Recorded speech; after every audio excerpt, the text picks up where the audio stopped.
Pemirsa, sebagai upaya meningkatkan kesadaran dan kepatuhan masyarakat dalam berlalu lintas, Kepolisian Daerah Sumatera Selatan akan mengoptimalkan penegakan hukum melalui sistem etle.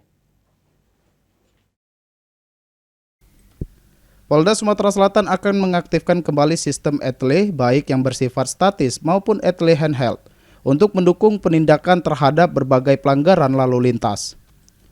Penerapan sistem tilang elektronik ini menjadi salah satu upaya kepolisian dalam budaya tertib berlalu lintas, sekaligus menekan angka pelanggaran dan kecelakaan di jalan raya. Etle mobile juga atau yang handheld. Jadi kepada masyarakat kami himbau juga ada beberapa item pelanggaran yang akan tercapture.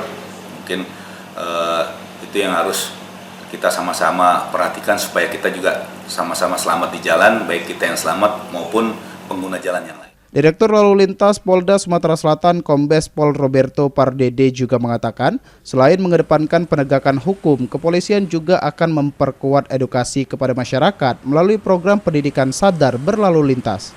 Tim Liputan, POL TV.